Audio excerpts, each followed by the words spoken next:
అందరికీ నమస్కారం అండి. నేను doctor S Ushagaran EDU YouTube channel నుంచి మరొక అంశంతో మీ ముందుకి వచ్చాను. మనము బలము అనే మాట చాలాసార్లు వినున్నాం. అది ధనబలం అవని, అలాగే అర్ధబలం, అంగబలం, ఇట్లా మనకు తెలిసిన అలాగే బంధువుల యొక్క బలగం అని ఇట్లా చాలా ఉంటాయి. కానీ నేను చెప్పబోయే ఆ బలం ఏమిటో తెలుసా? మనలో ఉన్న ఒక మనిషిలాగానే మనకి కొన్ని బలాలు బలహీనతలు ఉంటాయి.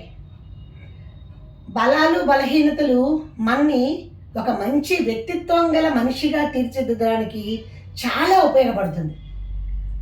అంటే మనము యొక్క బలము ఏమిటో మనమే తెలుసుకోగలగాలి.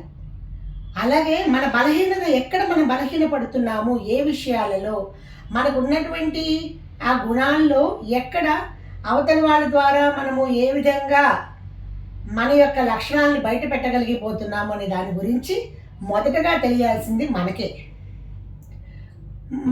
మన ఏజ్ వాళ్ళని, అలాగే పెద్దవాళ్ళని, వీళ్ళందరూ ఏంటంటే వాళ్ళల్లో కొన్ని అంటే మన యొక్క కొంతమంది బాగా మంచి వర్క్ చేయగలరు, అది వాళ్ళ పనితీరు, ఆ బలం వాళ్ళది. కొంతమంది అందరితో చక్కగా సమన్వయపరుచుకుంటూ మాట్లాడగలరు, అది వారి యొక్క బలం. అలాగే బలహీనతలు కూడా ఉంటాయి. కొంతమంది ఎవరు ఏది అడిగినా కాదని చెప్పలేం, నో అని చెప్పలేం, అది బలహీనత.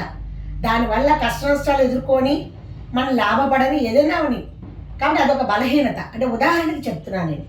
ఆ విధంగా మనలో ఉండే మనకి ఏమిటి అనేది ముందు ఎనాలిసిస్ చేసుకోవాల్సింది మనకు మనమే. ఎందుకంటే మనం ఏదైతే నిర్ణయించుకున్నామో, మన జీవితంలో ఏది సాధిద్దామని నిర్ణయించుకున్నామో ఆ సాధనకి మనకి మనమే తోడు, మనకి మనమే మార్గదర్శి. అటువంటప్పుడు మనలో ఉండేటువంటి ఆ బలాలు బలహీనతలు కనుక మనము తెలుసుకుని సరైన అదనులో సమయంలో వాటిని చక్కగా మనము మనకు అనుగుణంగా, మన పనికి సక్సెస్ అవడానికి అనుగుణంగా కనుక మనం ఉపయోగించుకోగలిగితే మనము అందరి దగ్గర కూడా మంచి చక్కటి నడవడిక, ఒద్దికగా ఉండి, నడవడికగా ఉండి, ఇతరులకు ఆదర్శప్రాయంగా ఉండేటువంటి విధంగా మనము తయారవ్వగలం. చాలా టైం పడుతుంది. ఎవరైనా సరే దాన్ని అన్వయించుకోవడానికి ఎంతో సమయాన్ని మనం తీసుకోవాల్సి వస్తుంది, అది పెద్దవాళ్ళకి.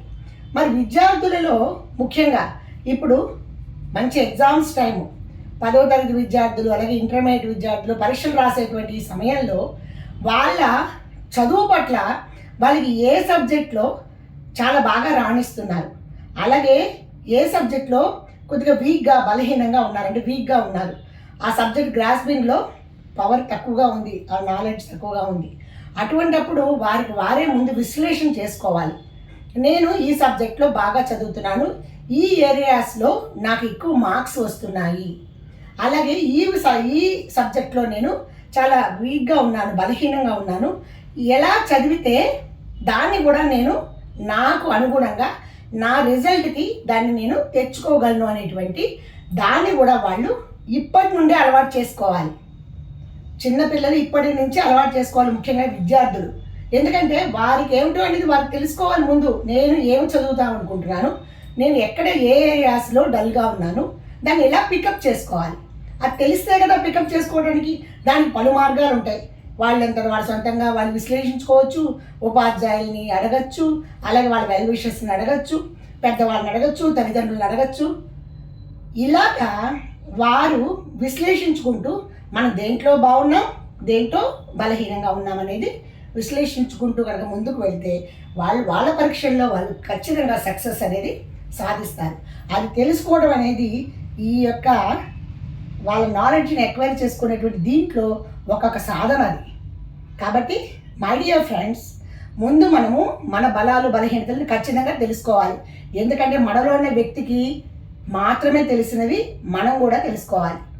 అప్పుడు దాన్ని బట్టి మనము మన పనిని ఏ విధంగా సాధించుకోవచ్చు అనేటువంటి ఆ నైపుణ్యాన్ని మనము సొంతం చేసుకోగలం. మరొక అంశంతో మళ్ళీ మీ ముందుకు వస్తాను.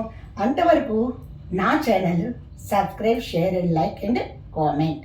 Thank you.